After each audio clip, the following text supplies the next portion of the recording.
This is Beyond the Weekend, a podcast of Cornerstone Church, where we dig into the things we didn't have time for on Sunday. Welcome to BTW.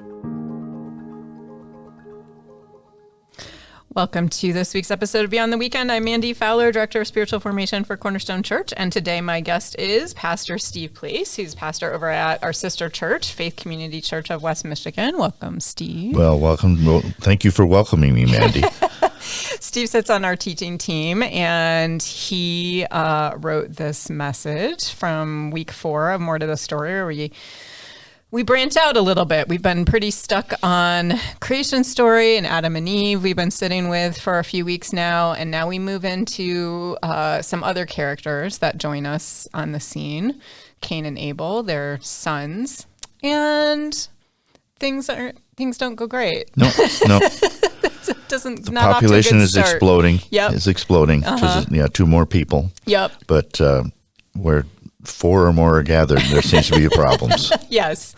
Seems to be some issues right away, which is interesting. It's like there's no you kind of just see like, okay, this is the reality of a sinful, broken world. Yep. With sinful, broken people. Yep. And that even impacts families.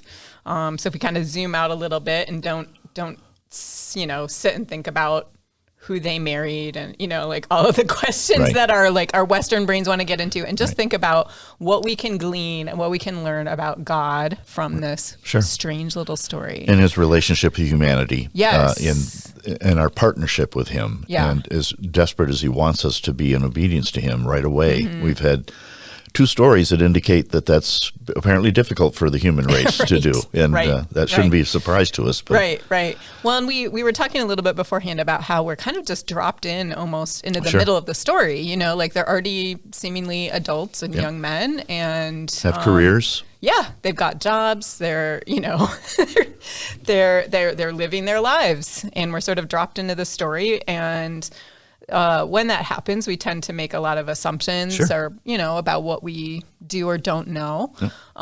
So a couple things about the story that we might assume, like, right at the beginning, they're bringing God offerings, sacrifices. Don't know how they found out they should do that. Did God ask them to? Did they, out of their hearts, who initiated that? Who initiated the process? Where did that come from? Yep. We've got absolutely no information there. We see offerings through the rest of the Bible from here on. Right. Well, this is the first example of that. Right. And we're not told, did God give them any specifications about that? Like, was there how did they know what God wanted? We don't have any information about that.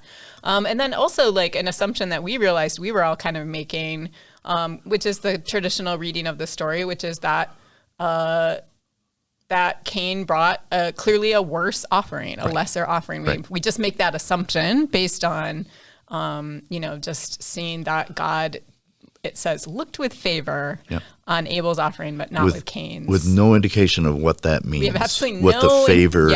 What does that mean? Is that Cain's response to the maybe God wasn't enthusiastic about his? Yeah, he smiled at Abel and not at Cain. Yeah, we don't know what that means. Apparently, all we need to know is that Abel's was looked on with favor and Cain's was not. Yeah. What happens after that is the important part of the story. Right. The offering's not important. What they gave, the actual offering is not important. But Right. Yeah, because often how we'll preach it is that, well, you better bring your best. Sure.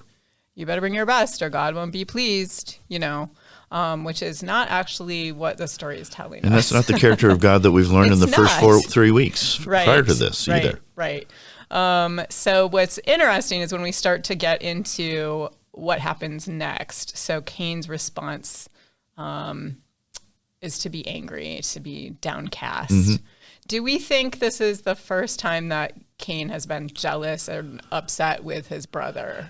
In knowing the rest of the story, I think, as you and I discussed, I just can't possibly think this is the first time that he was jealous. I think this probably was a lifelong journey, that he looked at Abel as being the favored one, and the golden boy, and he just went to anger immediately. with God not smiting him or cursing him, just saying, I like Abel's better. Yeah. And he went immediately to a pouty teenager. Right.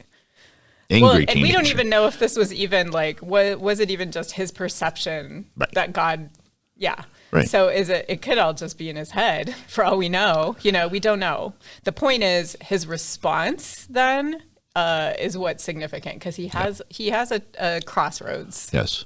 He has two ways he can go down. And we brought in this element of God being a counselor, and that is really centered on what God says to him. Yes. In the scene that happens next. Through the course of it, he says that when you do what is right, things will be good, and when you don't, sin's crouching at your door. So he's not saying you were sinful. He's saying if you don't correct your attitude and you don't look at things from my perspective, God says, then you're going to be miserable. Yeah. You're just going to be miserable. Well, and there is an element here, because he says something about, let's see, I got to pull up the passage. Yeah, that's a good idea. On my computer here, a little out of arm's reach. When he says, if you do it as right, it desires to have you, but you must rule over it, talking about sin. Right. And I think that is, in particular, true about anger. Yes. As something that can take us over. Right. In a way that makes us not ourselves anymore. Right. Yeah, and again, and in the Bema podcast, they say they title this story Master the Beast. In other words, God's telling him, Cain, you're not a wild animal. You are an animal, but you have free will. You're made in my image. You can do what is right. And when you act in this way, you're just not making correct decisions. You're a wild animal that just is trapped and senseless and sort of dangerous, frankly. Right. Yeah. Sort of dangerous. Yeah, very, very much so. That's an interesting insight, because it does start to be in the garden this theme of desire. Sure. Where it's like humans want something, and then the question is like, oh, are you able to have self-control, or are you just going to give in to that? And we start to see that's very hard for the humans. So what do you suppose Cain's desire was in this story? Well, I think he wanted to be, he wanted his brother gone. I think he wanted to be, I don't think he's thinking. No. He's just, it's not rational thought. Consumed with rage. And he just wants the source of his. It's raw desire, and the competition that he had with his brother, as you rightly pointed out, probably was not a new thing. Yeah, it had just percolated to the point where he was acting so other than a human being. He was a wild animal. Yeah, then you see the effects of the sin like metastasize, because when God asks him, where's your brother? He says, am I my brother's keeper? Right. So even in a snotty, sarcastic, arrogant way. Yeah. It's just like, and I think we see that echo throughout human history, like that sort of same effect of rage and anger and, overtaking people and causing them to do things because that's why I think this story is so fascinating. It's the second people story in the Bible, but it runs through the rest of the Bible. Right. That we have a capacity of, or propensity of wickedness as human beings, and God created us to be in His image, and wickedness is not part of that image. Right. And God's infinite capacity is love and second chances and forgiveness, and He shows us that in this story and in every other story of conflict. Right, because if we kind of go back to what we were talking about last week about, our perception of God as angry, here again, we have God having every right to be angry with Cain. Yes. And to be like, all right, I'm going to take you out. As Pastor Alex has indicated, he eliminated 25% of the population of the world. Yeah. And so God had every right to say the punishment for murder is you will be dead. I will kill you. Right. And instead he just said, again, there's consequences, there's results of the sin. It's not like God is just turning a blind eye to it, but he says you're under a curse and driven from the ground. When you work the ground, it will no longer yield its crops for you. You'll be a restless wanderer on the earth. And then Cain, kind of, turns up the wine. Yeah, still, he's not the. It's all about me. He's still at the death tree. Yeah, he is. Yeah, yes. At each kind of like moment in this story, he has a chance to turn back towards God. God is always ready for us to repent and turn away from that path. But at each beat, like, he chooses not to. And my punishment's more than I can bear. You're driving me from the land. I'll be a restless wanderer. Whoever finds me will kill me. Like, it's just so. Wow. And then we didn't have time to get into this so much, but it says that the Lord put a mark on Cain so that no one who found him would kill him. Right. And then Cain went out from the Lord's presence and lived in the land of Nod. Right. Let's talk about that a little bit, because this is something that has been, I would say, very poorly interpreted over time. Let's touch on that. Yeah, it's a dangerous road to go down. It's not indicated to us what the mark is. The mark, but they indicated what the mark does. What does the mark do? It protects Cain, and that's all you need to know. Yeah. Some says it was a tattoo. Some say the most dangerous conjecture is that it was dark skin. Well, that makes no sense, but I'm afraid that it's been used to justify slavery. Yeah. And it's zero biblical validity. Yeah. It's just wrong, flat wrong.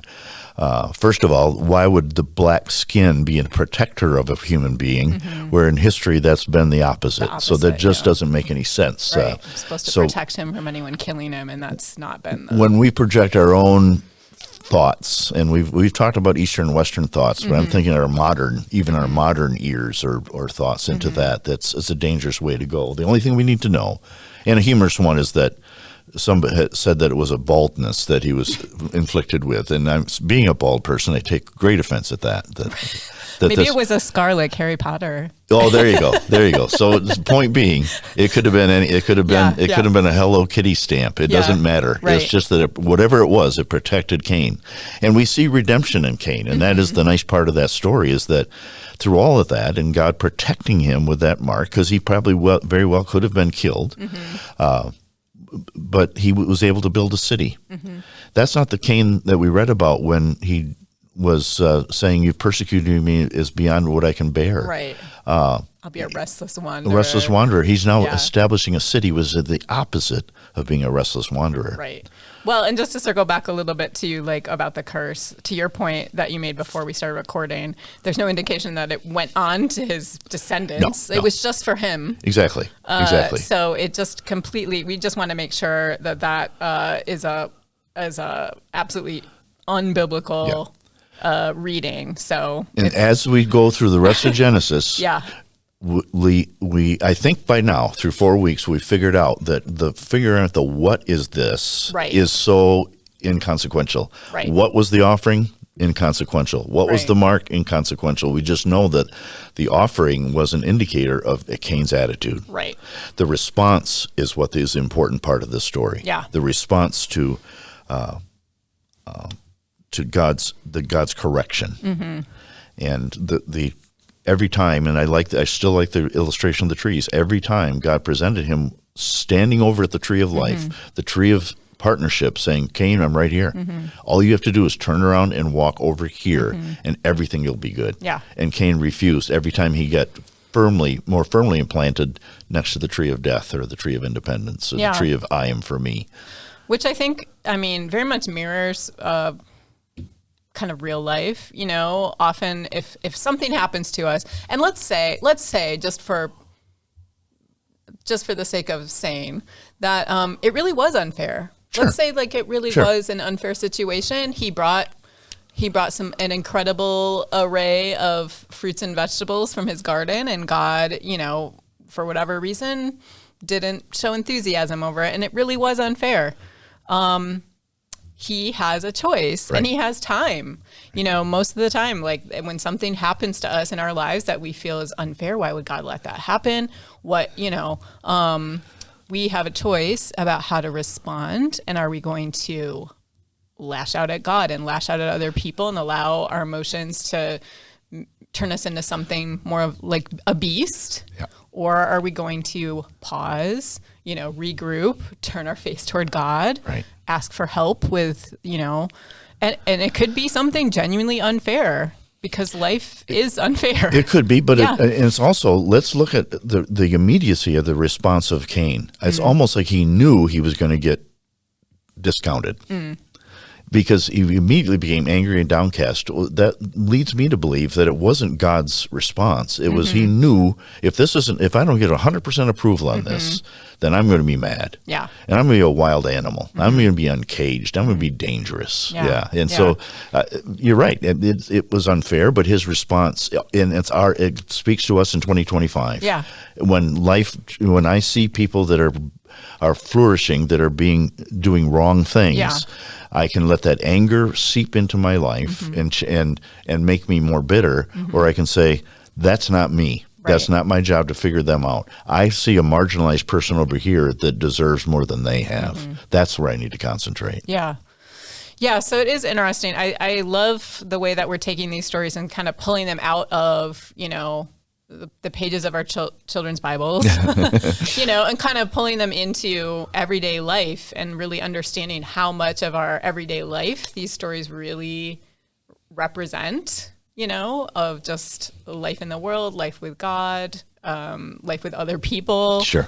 We mentioned before we started recording about just how many brothers are in Scripture alone. Oh my goodness! The brother relationship is always contentious in Scripture. Even in modern film and television, that theme continues. The brothers, the sibling rivalry. It's a thing, and God recognizes that. Yeah. And, and most of us can probably think of stories from our own lives where that's, I've got awesome siblings and we still have fights. Yeah. So there's still, same. And then we're always looking for any hint of preferential treatment. Who does mom or dad love most? Exactly. And that's just like humans are humans. Like this is the tale as old as time, exactly. Which is great because it means that every single generation can connect with these stories. Right. And help us, see ourselves in a different light. Sure. Well, speaking of generations, let me just parenthetically note that in my original writing, I had indicated that Enoch was the son of Cain. He is, but not the Enoch that was referenced in Hebrews 11 that was taken to heaven without dying. Yes. Just want to make sure that we make that clear, that that's a different generation, 7 generations separated from Adam, not even in Cain's line. It was in Seth's line. Right. And that can get, that is a issue with the Bible because a lot of people have the same names, and if you're not careful, why don't they give them last names? I've made that Mandy? mistake with Herod before. Oh my There's goodness. a couple different Herods, but the Gospels just kind of refer, they don't tell us like, oh, by the way, this is the other Herod, so you got to be, it can be an easy mistake. Again, it was a minor part of the story, but I just want to make sure that as listeners that we're very diligent in making sure that what you hear is accurate. But we all make mistakes. Yes. So it's such an interesting story, and I'm glad, we've been taking our time here through the first 4 chapters, and you might be thinking, is this going to be a year-long series or what?